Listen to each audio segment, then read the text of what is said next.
तो ये class 10th का गणित का पेपर है जो कि आज यानी 27 फरवरी को अभी अभी हुआ है। 2024 के गणित के पेपर का पूरा सल्यूशन आपको इस चैनल पर मिलने जा रहा है। तो वीडियो को लाइक करके चैनल को सब्सक्राइब कर लीजिए और इस वीडियो को अपने फ्रेंड्स में जरूर शेयर करिए। एक एक प्रश्न का आपको उत्तर बताया जाएगा। तो चलिए बिना किसी देरी के पहला प्रश्न यहाँ पर आप सभी का ले लेते हैं। बच्चों देखो, हमारा जो पहला प्रश्न है यहाँ पर इसमें वह क्वेश्चन लिखा है कि 65 और 17 के जो HCF को जो है हम किस रूप में लिख सकते हैं, 65P माइनस 17 के रूप में व्यक्त किया जा सकता है। तो P का मान ज्ञात करना है। P का क्या ज्ञात करना है? मान ज्ञात करना है। तो बच्चों ध्यान दीजिए, 65 और 17 का पहले हम क्या निकाल लेते हैं, HCF। 65 और जो है 117 था, मैंने 17 पढ़ा। 65 और 117 का HCF निकालते हैं। 65 किससे कटेगा? 3 से 13 से कटेगा, 13 पचा 65। और 117 किससे कटेगा? जो है वो भी 13 से कटेगा।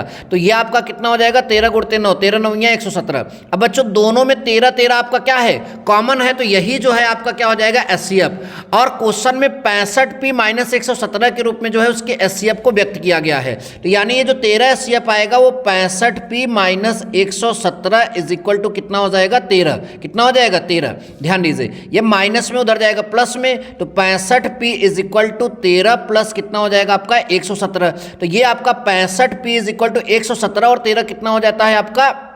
130। 65 दूना कितना होता है? 130। यानी इस प्रश्न में P का मान कितना निकल कर आएगा बच्चों? 2।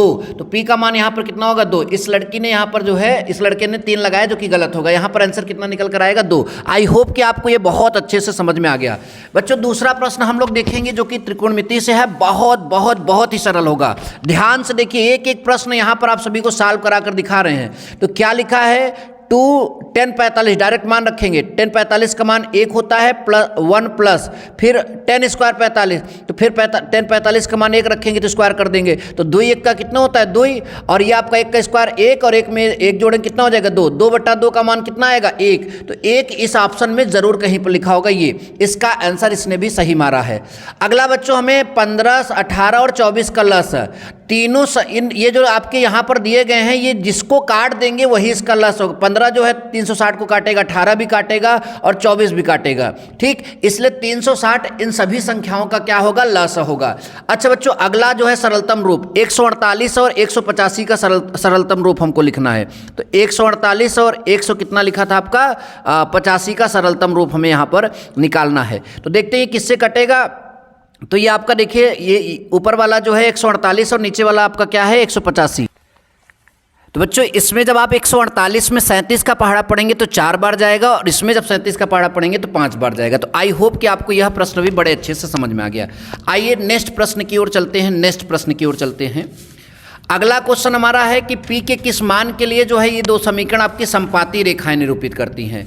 बच्चों एक बात विशेषता है, ध्यान देना, संपाती रेखाओं में जो है आपका A1 बटा A2 बराबर B1 बटा B2 बराबर C1 बटा C2 होता है। तो A1 की जगह यहाँ पर 3 है और A2 की जगह यहाँ पर 6 है। ठीक, B1 की जगह यहाँ -1 है, B2 की जगह यहाँ पर -P है। और जबकि हमें किसका मान निकालना है? हमें P का मान निकालना है। तो ये माइनस माइनस कैंसिल हो जाएगा, P इधर जाएगा तो P इधर जाएगा तो कितना आएगा? 3 बटा 6 और 3 1 का 3, 3 दूना 6। कितना आया आपका? 1 बटा 2। तो 1 बटा 2 ऑप्शन में है। हालांकि C1 बटा C2 भी बराबर होता है, लेकिन हमारा यहीं से मान निकल गया तो हम आगे क्यों जाएंगे? तो 1 बटा 2 हमारा क्या हो जाएगा? सही आंसर हो जाएगा। नंबर नेक्स्ट बच्चों हमारा है कि ये दो रेखाएं एक दूसरे को मतलब कि समांतर है। तो P का मान समांतर में जो है A1 बटा A2 बराबर B1 बटा B2, सॉरी A1 बटा A2 बराबर B1 बटा B2 और C1 बटा C2 बराबर नहीं होता। तो यानी यहाँ पर A1 की जगह 3 और B1 की जगह कितना है? 2। यहाँ पर जो है ये A1 बटा A2, ये इसका A1 हो गया, इसका A2 हो गया। अब यहाँ B1 की जगह जो है आपका 2P है बच्चों और यहाँ पर जो है B2 की जगह जो है आपका कितना है? 5 है। तो अब ध्यान दीजिए, 5 उधर जाएगा, 5 3 15 और ये 2 नीचे आएगा, 4 हो जाएगा। 15 बटा 4 यहाँ पर कोई ऑप्शन होना चाहिए। तो पहला ऑप्शन इसमें है 15 बटा 4 जो कि सही ऑप्शन हो जाएगा। ठीक, अब बच्चों अगला क्वेश्चन बहुत ही सरल है। कॉट थीटा बराबर कितना दिया है? ध्यान से देखिए, कॉट थीटा बराबर, ध्यान से देखा जाए तो ये 8 है, 15 नीचे चला जाएगा तो 8 बटा कितना हो जाएगा 15। तो अब हमें साइन थीटा का मान निकालना है, तो हम तुरंत त्रिभुज बनाते हैं बच्चों। यहाँ पर देखिए काट का फार्मूला होता है आधार 8 है और ये जो है लंब तो 15। अब यहाँ पर जो है कर्ण का मान निकालना है, तो 15 का स्क्वायर 225 होता है और 8 का स्क्वायर कितना होता है 64। आप जोड़ेंगे तो जो है जोड़कर वर्गमूल निकालेंगे कर्ण निकालने के लिए, तो यह 289 और ये आपका आएगा 17। यानी साइन थीटा का मान जो होगा लंब बटा कर्ण यानी 15 बटा कितना निकल कर आएगा 17। तो क्या साइन थीटा का मान पूछा था 15 बटा 17, यहाँ पर कोई ऑप्शन है तो ये आपका ऑप्शन नंबर डी में यहाँ पर दिख रहा है, जो कि सही ऑप्शन हो जाएगा। ठीक बच्चों, ऐसे ही पूरे क्वेश्चन को हम यहाँ पर सॉल्व करेंगे, एक एक क्वेश्चन को सॉल्व करेंगे। देखिए अगला दो त्रिभुज हमारा यहाँ पर समरूप दिया गया है, दो त्रिभुज समरूप दिया गया है। ठीक, तो पहला त्रिभुज यहाँ पर ABC ले लेते हैं जल्दी से, ऐसे ABC। दूसरा त्रिभुज क्या है XYZ, तो दूसरा त्रिभुज जो है XYZ, ये Y है, ठीक Z। उसमें कोण दिया है A का मान 75, A का मान जो है यहाँ पर 75 दिया है। उसके बाद जो है y का मान जो है 57, तो y का मान यहाँ पर जो है 57 दिया है। ठीक, तो इसमें हमें c का मान पूछा है, मतलब बताना है। तो देखिए समरूप त्रिभुज में संगत कोण बराबर होते हैं, तो जब यहाँ पर जितना 57 है तो यहाँ b की जगह आपका कितना आएगा 57। और त्रिभुज में तीन कोणों का योग 180 होता है, तो 180 में से आप क्या घटाएंगे 75 जोड़ लीजिए, किसमें 57 में से, इसी को घटाइए। तो ध्यान से देखिए 180 माइनस 7 5 कितना होता है 12, फिर 7 5 कितना होता है 12 1 13, 132। अब आप 10 में से 2 घटाइए 8, 7 में से 3 घटाइए 4, यानी 48 अंश आपका ऑप्शन में कहीं ना कहीं होना चाहिए, और अगर है तो ये आपका सही जवाब हो जाएगा। ठीक, आई होप कि बच्चों ये भी समझ में आया। अब एक बिंदु दिया है 3, -4, इसकी मूल बिंदु से दूरी, तो मूल बिंदु से किसी भी बिंदु की दूरी निकालने के लिए जो है आपका फार्मूला क्या होता है √x² + y²। तो यहाँ x का मान जो है -3 है, y का मान 4 है, तो -3 का स्क्वायर 9 और 4 का स्क्वायर 16, 16 9 कितना होता है 25, और 25 का वर्गमूल कितना निकल कर आएगा बच्चों 5। तो ये आपका इतनी तेजी से लगवा रहा हूँ, ध्यान दीजिए 5 आपका आंसर हो जाएगा। नेक्स्ट प्रश्न है बच्चों, इन दोनों को मिलाने वाले रेखाखंड के मध्य बिंदु का निर्देशांक। तो भैया इसको और इसको जोड़कर आधा कर दो, -2 का जो है योग -4 होगा, उसका आधा -2 हो जाएगा। और 6 और जो है 10 का जो है जोड़ोगे तो 16, 16 का आधा कितना हो जाएगा आपका 8। तो ये आपका यहाँ पर क्या हो जाएगा आंसर सही हो जाएगा। 10 के 10 सटीक प्रश्न हम यहाँ पर आप सभी को बता दिए हैं। ठीक, अब बच्चों अगला जो है इसको हमने जल्दबाजी में सॉल्व नहीं किया, इसको किताब से देख लीजिएगा, ऐसे टिक लगवाना कोई मतलब की समझदारी नहीं होती है। अगला ध्यान दीजिए, त्रिभुज के मतलब शीर्षों के निर्देशांक कितना दिए हैं, BC का मध्य बिंदु D है, तो D का हमें क्या निकालना है, माप निकालना है। तो भैया ध्यान से देखिए AD की माप निकालना है, बहुत बहुत ध्यान से समझिए, जैसे क्वेश्चन कहेगा वैसे हम शीर्ष यहाँ पर बनाएंगे। ये आपका जो है ABC, A का निर्देशांक कितना है बच्चा 7,5, बहुत ध्यान से देखिए, और B का निर्देशांक कितना है 5,7, और इसका निर्देशांक कितना है -3,3।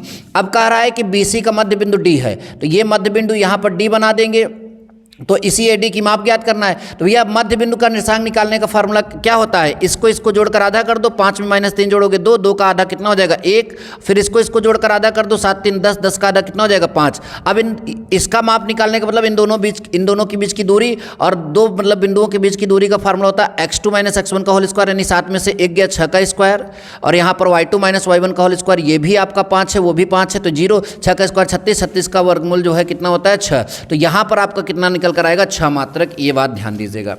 नंबर नेक्स्ट बच्चों, सेक थीटा बराबर 2, तो थीटा का मान, तो सेक को कास में बदलोगे तो 1 कास थीटा बराबर 2, यानी कास थीटा बराबर 1/2, कास थीटा बराबर 1/2, यानी कास 60 अंश का मान होता है, तो यहाँ पर जो है जवाब 60 पर चला जाएगा। ठीक है बच्चों, एकदम समझ में आ रहा होगा।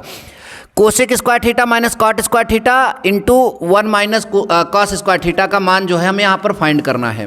क्या दिया है फिर से मैं लिख रहा हूँ यहाँ पर, कोसेक स्क्वायर थीटा माइनस काट स्क्वायर थीटा। ठीक, और अभी वो जो है आपका बगल में है 1 माइनस कॉस स्क्वायर थीटा, उसको भी मैं देखूंगा। ठीक, कोसेक को आप क्या लिख सकते हो 1/sin स्क्वायर थीटा लिख सकते हो, कॉट को क्या लिख सकते हो cos स्क्वायर थीटा बटा sin स्क्वायर थीटा लिख सकते हो। लिख सकते हो कि नहीं लिख सकते हो? जी सर बिल्कुल लिख सकते हैं। तो यहाँ साइन स्क्वायर दोनों में जो है लस हमें मतलब दोनों यहाँ पर सेम है, तो ऊपर आपका क्या हो जाएगा 1 माइनस कॉस स्क्वायर थीटा लिख सकते हैं कि नहीं लिख सकते। और 1 माइनस कॉस स्क्वायर थीटा का क्या होता है साइन स्क्वायर थीटा, तो साइन स्क्वायर थीटा कैंसिल, और 1 माइनस कॉस स्क्वायर थीटा की जगह फिर से क्या आएगा साइन स्क्वायर थीटा, और वो आपका क्या हो जाएगा सही जवाब यहाँ पर जो है साइन स्क्वायर थीटा।